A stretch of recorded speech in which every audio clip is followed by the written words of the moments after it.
काहे के लोला टपवलू रानी उल्टा बोलेलू जब कुछ कहता DJ Amit Music Malai Music उल्टा बोलेलू जब कुछ कहता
DJ Amit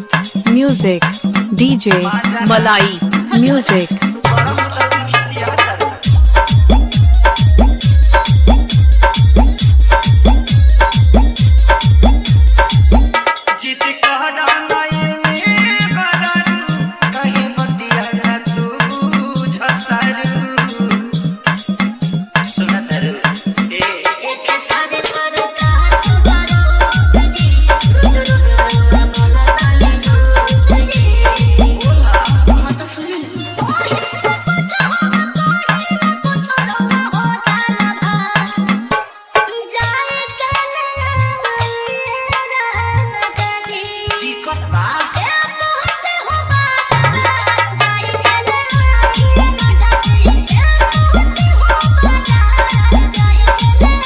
DJ Amit Raj